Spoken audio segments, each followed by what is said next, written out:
On se retrouve aujourd'hui pour parler de la soirée des enfers qu'il y a eu. Mustapha Diakhaté contre Paul Begui. Diego Lopez contre Jean Silva. Et enfin, le final, le plus beau finish. Canelo contre Terence Crawford. Parti. Mustapha Diakhaté a fait un très gros combat contre Paul Begui. Paulin Begui s'est très bien défendu. Il a laissé Mustapha Diakhaté envoyer tout ce qu'il avait dans le premier round. Puis, il n'avait plus d'énergie pour continuer ce qu'il a fait dans le premier round. Du coup, ça donnait un combat difficile pour lui par la suite. Et Paulin est monté en puissance petit à petit.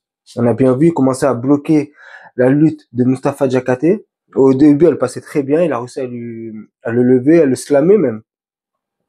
Le problème de Mustapha Diakhaté avec la lutte, c'est qu'il n'a pas une lutte d'enchaînement. Il a une lutte qui permet de garder la position. Et encore, il a du mal à garder cette position. Donc, il faut vraiment améliorer cet axe. Je te prends, je t'attrape la jambe, et j'enchaîne, et je vais sur quelque chose. Et là, il n'arrivait pas à aller sur ce quelque chose-là. Au moment, il essaie d'aller sur l'étranglement. Quand tu fais un étranglement, tu utilises beaucoup de force. Et du coup, ça bouffe ton énergie. Donc, c'est peut-être une revanche, il y aura. Peut-être une revanche. C'était un match nul. Moi, je voyais une victoire pour Paulin Béguin, malgré que j'étais pour Mustapha Diakhaté, mais je voyais une victoire de Paulin Béguin.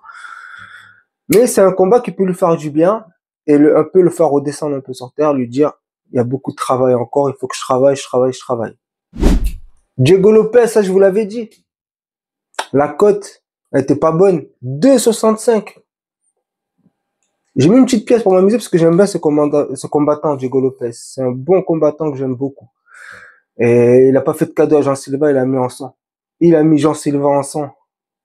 Il s'est pas amusé comme il a fait avec Brett Mitchell. Il a pas pu s'amuser comme il a fait la dernière fois. Et c'est très cool et je suis très content pour Diego Lopez. Très bon combattant. Et vous avez vu ce qu'il a fait. Donc du coup, est-ce qu'il va avoir sa revanche contre Alexander Volkanovski? Reste à voir, parce que je sais que Volkanovski veut Murphy. Mais pour moi, il mériterait sa revanche quand même.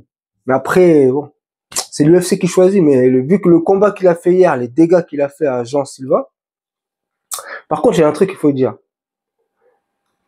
J'ai grave aimé ce qui s'est passé avant le KO TKO qui se prend Jean Silva.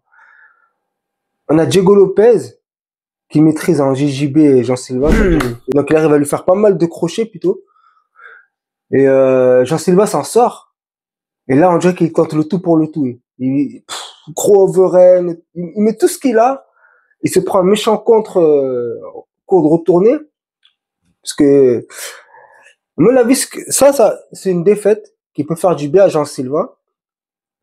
Dans le sens où il va falloir arriver avec une stratégie dans le combat. Tu peux pas arriver, peut-être contre le top 10 ça marche, mais dès que tu arrives au très haut niveau, top 5 jusqu'au top 1, tu peux pas arriver et faire ce que tu fais là.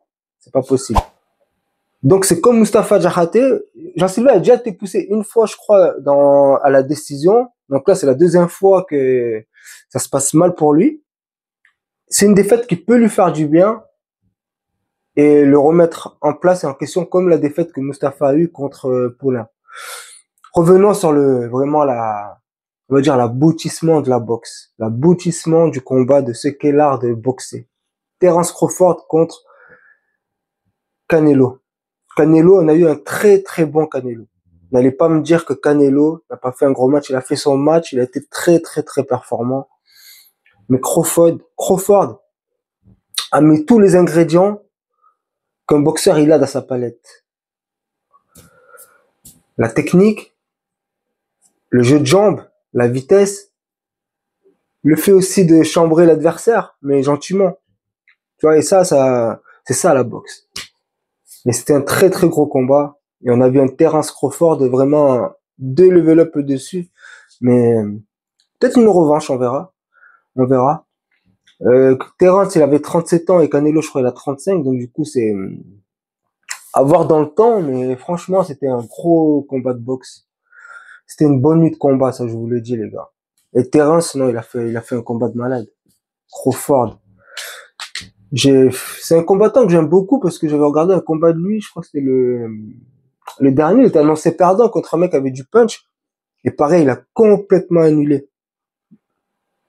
ce mec-là, et le pire, c'est qu'il a été dans la boîte avec Canelo. Canelo, c'est un mec qui a un super punch, c'est-à-dire si tu vas dans la boîte avec lui, tu peux dormir. Et il a été dans la boîte avec lui et il a réussi à faire des sacrés échanges et même à le toucher. Après, Terence Crawford, c'est pas le punch à Canelo qui va te mettre KO, mais il a fait pas mal de dégâts, il a fait douter. Et ça, c'est la première victoire qu'il a sur Canelo, ce qu'il a fait douter Canelo, un Canelo qui était en super forme en plus. Donc c'est très bien et c'est bien pour la boxe aussi d'avoir ce genre de combat parce que entre les combats truqués qu'on a eu avec comment il s'appelle le youtubeur comment il s'appelle celui-là un blond là les deux frères Logan voilà entre les frères Logan et compagnie le cinéma qui est à droite à gauche là on a eu un vrai combat de boxe. En tout cas c'était une belle soirée il y a plein de trucs qu'on va revoir notamment du Jean Silva j'aimerais bien le revoir peut-être une échelle en dessous se taper un top déjà là tu perds un top 8, un bon top 8. Voilà, pour revenir, ou un combat de retour.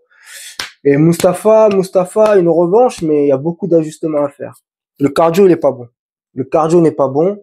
Les coups de pied ne sont pas bons. Les kicks, tout est à revoir au niveau des kicks. La gestion de la boxe, garde ouverte, elle est horrible. Elle est horrible, la garde ouverte. Il a pris pas mal de directs, c'est horrible. Il y a plein de trucs à revoir.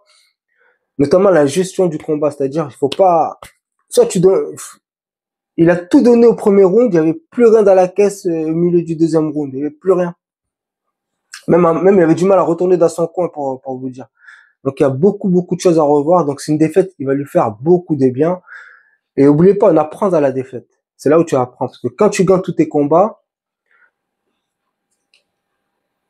t'apprends moins bien ou t'es trop en confiance pour apprendre comme quand tu perds. Là quand tu perds, t'as de quoi te remettre en question. En plus quand tu perds avec la manière, pour moi, Paulin, il a gagné le combat. Là, il y a eu le match nul, mais pour moi, il a gagné le combat. Pas, c'était serré, mais il a gagné. Sauf qu'il y a eu vraiment un premier round des enfers de Moustapha Diakhaté. Mais pour moi, Paulin, il a gagné le combat. Du coup, il y a de quoi apprendre sur ce combat et voir. Il faut pas se mentir dans ce sport. Il faut pas se mentir. Il y a plein de choses à revoir.